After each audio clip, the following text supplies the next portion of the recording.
Washington में Iran की सूरत हाल पर सदर ट्रंप की जेर सदारत सिचुएशन रूम में अहम इजलास।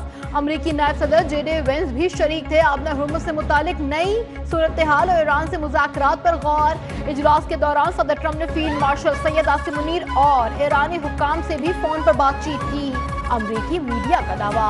इजलास में मार्को रूबियो, पेट हेक्सेट की भी शिरकत। Steve Witkoff, director CIA John Ratcliffe और chairman joint chief Dan Caine की भी मौजूदगी।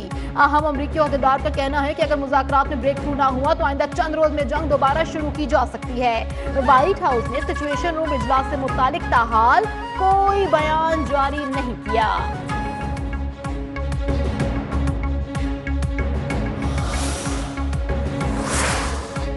किसी मुल्क पर हमले का इरादा नहीं है, हम जंग बढ़ाना नहीं चाहते, दिफा का कानूनी और जायज हक इस्तेमाल कर रहे हैं। ईरानी सदर मसूद पज़ेश्कियान का बयान। कहा, हमारा बुनियादी मौक़िफ़ खित्ते में अमन, इस्तेहकाम और सलामती के तहफ़्फ़ुज़ पर मबनी है। जंगे या तनाज़ात हमने शुरू नहीं किए। ट्रंप को कोई हक नहीं कि वो अपने अवाम को इसके हुकूक से रोके। ट्रंप को हक नहीं कि वो कहे कि ईरान अपने जौहरी हुकूक से फ़ायदा नहीं उठा सकता। दुश्मन अपने मकासद हासिल करने में नाकाम रहा। दुश्मन ने इंफ्रास्ट्रक्चर, स्कूल और अस्पतालों पर हमले किए। ईरानी तहसीब तबाह करने, उसे पत्थर के दौर में भेजने के बयानात दुश्मन के अज़ाइम जाहिर करते हैं।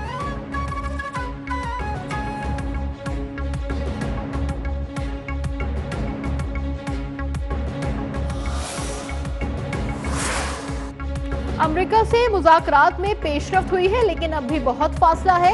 ईरानी वफ़द के सरबराह बाकिर कालिबाफ का कहना है कि अमेरिका का नाकाबंदी का ऐलान एक भोंडा और जाहिलाना फैसला है। दूसरे ममालिक आबना हुर्मुज़ से गुजर सकते हैं मगर हम नहीं, ये नामुमकिन है। खबरदार किया कि अमरीकी माइन स्वीपर अपने पोजीशन से 1 इंच भी आगे नहीं बढ़ेंगे। अमरीकी माइन स्वीपर आगे बढ़ा तो हम यकीनी तौर पर फायरिंग करेंगे। कहा कि जंग में दुश्मन के 170 से जायद 180 ड्रोन को निशाना बनाया गया। अमेरिका का F-35 लड़ाका तैयारा भी निशाना बनाया गया, जो मामूली बात नहीं है।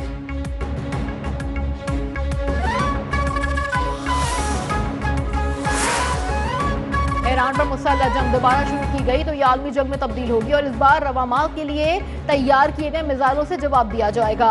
कशीदगी बढ़ेगी तो ईरान आलमी तेल मंडियां तबाह करने की सलाहियत रखता है। खत्ते में अमरीकी अड्डे खत्म ना किए गए तो हम खुद जाकर उन्हें खत्म कर सकते हैं।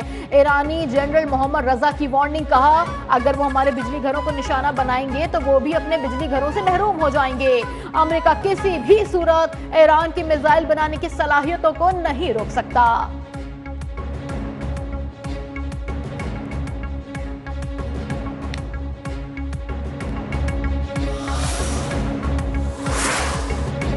ईरान को नई अमरीकी तजावीज़ मौसूल। ईरानी नेशनल सिक्योरिटी काउंसिल की तस्दीक। कहा, पाकिस्तान की सालसी की कोशिशों के बाद अमेरिका की जानिब से नई तजावीज़ मौसूल हुई हैं। ईरान इन तजावीज़ पर गौर कर रहा है, ताहाल तजावीज़ पर कोई जवाब नहीं दिया गया। वाज़ेह किया, अमेरिका के अपने मुतालबात ज़मीनी हक़ाइक़ के मुताबिक लाने तक मुज़ाकरात नतीजा खेज नहीं हो सकते। ईरान की मुज़ाकराती टीम कौमी मफादात पर किसी किस्म की रियायत नहीं देगी। खबरदार किया कि ईरान जंग के मुकम्मल खात्मे तक आबना हुर्मुज़ पर मुकम्मल कंट्रोल बरकरार रखेगा। अगर दुश्मन नाकाबंदी की कोशिश करेगा तो उसे जंगबंदी की खिलाफ वर्जी ही समझा जाएगा। हर जहाज के लिए ईरानी इजाजत और रजिस्ट्रेशन लाजमी दरकार। सिक्योरिटी और खिदमात के बदले फीस भी अदा करनी होगी। जहाजों को मखसूस रास्तों पर चलने की पाबंदी का भी सामना है।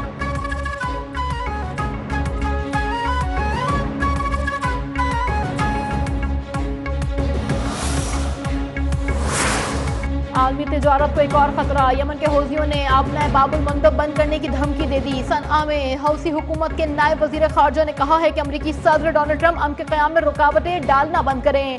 हमने बाबुल मंदब बंद कर दी तो कोई भी उसे नहीं खोल सकेगा।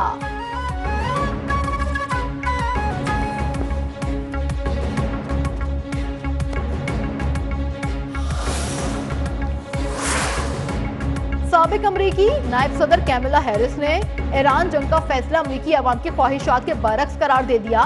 कहा, इजरायली वजीर आजम नेतन्याहू ने अमरीकी सदर डोनाल्ड ट्रंप को ईरान जंग में धकेला। ट्रंप ऐसी जंग में धकेले गए जिसमें अमरीकी अवाम कोई दिलचस्पी नहीं रखते।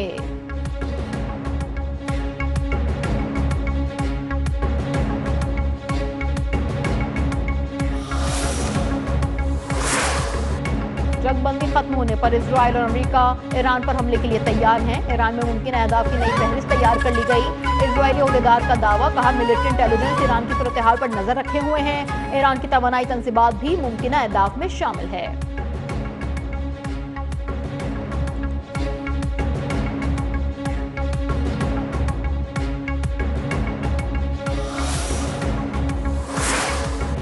दबाव नाकाबिले कबूल, ईरान ने आबला हुर्मुज़ फिर बंद कर दी। पासदारान इनकलाब ने खबरदार किया, गुजरगाह हमारे सख्त कंट्रोल में है। अमेरिका ने यकीन दहानी के बावजूद नाकाबंदी जारी रखी।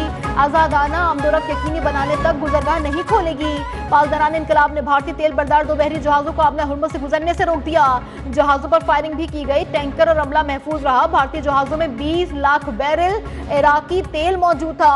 अमरीकी सेंटकॉम ने वाजे किया कि आबला हुर्मुज़ में मुकम्मल नाकाबंदी बरकरार है।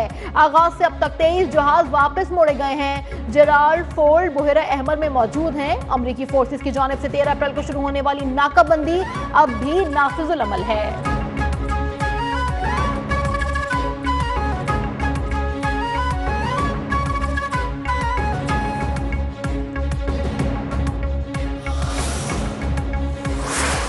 ईरान आबला हुर्मुज़ के मुकम्मल इंतजाम पर मुकम्मल इख्तियार रखता है और अपने हुकूक मुज़ाकरात की मेज पर या मैदान जंग में हासिल करेगा।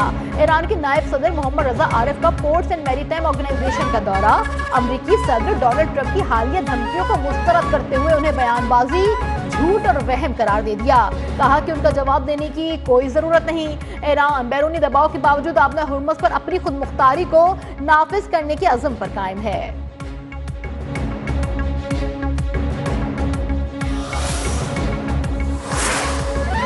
अमेरिका ने बैनुल-अक़वामी समुद्रों में ईरानी ऑयल टैंकर्स पर कब्जे की तैयारी शुरू कर दी।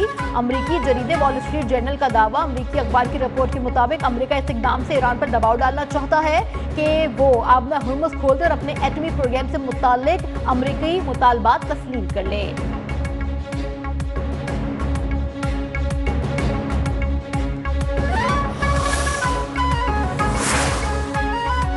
ईरान को अफजूदा यूरेनियम हटाने में मदद की पेशकश कर दी। रूसी जौहरी तवानाई कॉरपोरेशन के सरबराह ने कहा है कि रूसी जौहरी कॉरपोरेशन ईरान से अफजूदा यूरेनियम हटाने में मदद के लिए तैयार है। रूस वाहिद मुल्क है जिसका ईरान के साथ ताउन का मुस्बत तजुर्बा रहा है। अमेरिका और ईरान के दरमियान मुज़ाकरात में पेशरफ्त को करीब से देख रहे हैं।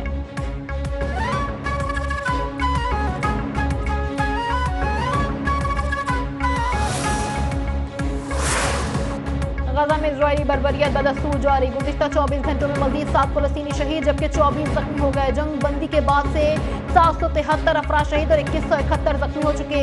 तबाहशुदा इमारतों के मलबे से अब तक 761 लाशें बरामद कर ली गई। शोधा की मजमूई तादाद 72,549 जबकि 1,72,274 अफराद जख्मी हुए हैं।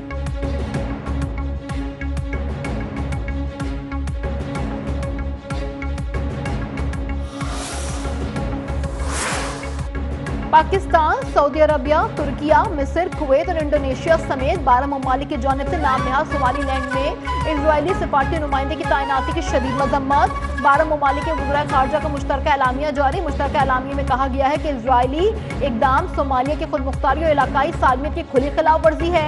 वज़ीर ख़ारजा ने यकतरफा इक़दाम को मुस्तरद करते हुए रियासतों की खुद मुख्तारी के एहतराम पर जोर देते हुए सोमालिया की वहदत की मुकम्मल हिमायत का भी अदा किया है।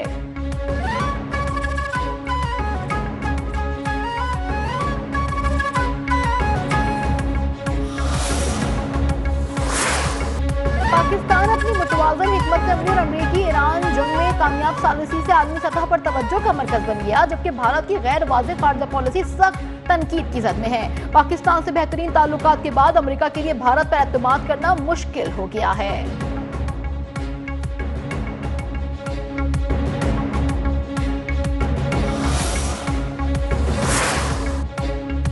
अमेरिका ईरान को मुज़ाकरात की मेज पर लाना मौजूदगी से कम नहीं। पाकिस्तान की सालिसी की कोशिशों को हर मुल्क ने सराहा। पाकिस्तान की इज्जत वज़ीर आज़म और फील्ड मार्शल की कोशिशों का नतीजा है। स्पीकर कौमी असम्बली सरदार अयाज सादिक का लाहौर में तकरीब से खिताब, कहा कि भारत को शिकस्त के बाद पाकिस्तान की इज्जत व वक़ार बुलंद हुआ है। तारीख में पहली बार ऐसा हुआ कि किसी मुल्क ने भारत का साथ नहीं दिया। हम रूस, चीन, अमेरिका और ईरान से दोस्ती रखते हैं। इजराइल का वजूद हमारी किताब में ही नहीं है। भारत के सिवा दुनिया के हर मुल्क के साथ हमारे अच्छे ताल्लुकात हैं।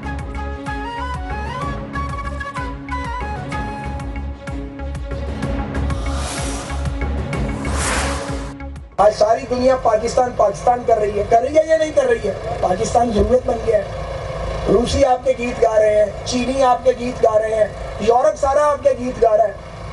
और तो और ट्रंप जिसकी जबान अपनी नहीं है, हर बंदे को गाली निकालता है, वो भी गीत गा रहा है पाकिस्तान के।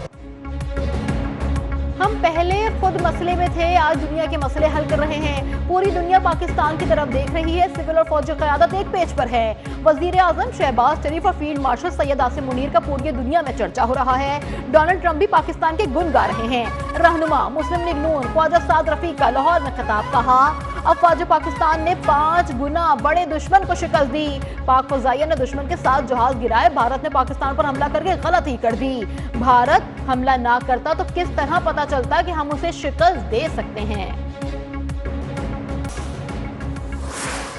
पंजाब, खैबर पख्तूनख्वा और आजाद कश्मीर के मुख्तलिफ इलाकों में बारिश, बाज़ मकामात पर ग्यालाबारी। गलियात और वादी नारान में बर्फबारी से मौसम सर्द हो गया। वादी नीला में लैंडस्लाइडिंग से मरकजी शाहरा केल शेख बेला के मुकाम पर बंद हो गया। सयाहों की 20 से ज्यादा गाड़ियां फंस गई। बलूचिस्तान की वादी ज़ियारत के बालाई इलाकों में भी बारिश। शारा कराकुरम कोहिस्तान लाची नाला के करीब लैंडस्लाइडिंग के बाइस बंद। महकमे मौसमियात की मुल्क के बालाई इलाकों में मजीद बारिश की पेशगोई।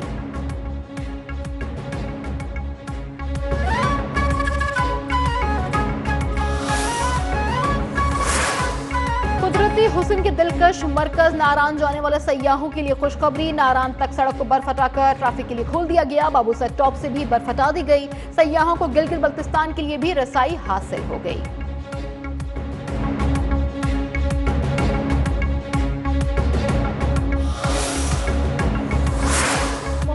के सदर मियां मोहम्मद नवाज शरीफ और वजीर आला मरियम नवाज की जेर सदारत इजलास। मरियट कोटली सतिया को जदीद सयाहती मरकज बनाने के लिए मुतअद्दिद बड़े मंसूबों की मंजूरी दे दी गई। सयाहत के फरोग के लिए मरी ग्लास ट्रेल प्रोजेक्ट के तामीराती काम के आगाज के लिए 1 माह का हदफ मुकर्रर। वजीर आला पंजाब ने तमाम मंसूबे बर वक्त मुकम्मल करने का हुक्म दे दिया।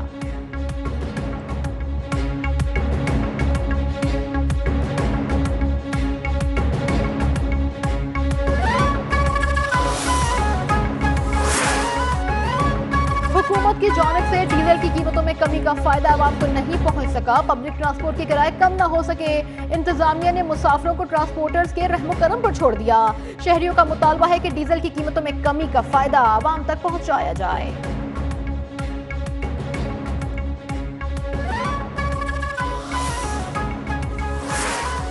कराची और लाहौर के बाद इस्लामाबाद से भी पहली हज परवाज मदीना मुनव्वरा रवाना कर दी गई। वफाकी वजीर मजहबी उमूर ने 270 आज़मीन को रुखसत किया। खुसूसी ताउन पर सऊदी वली है शहजादा मोहम्मद बिन सलमान और दीगर सऊदी हुक्काम को खराज तहसीन पेश करते हुए सरदार मोहम्मद यूसुफ ने कहा कि आज़मीन को बेहतरीन सहूलियात की फराहमी हुकूमत पाकिस्तान की अव्वली तरजीह है।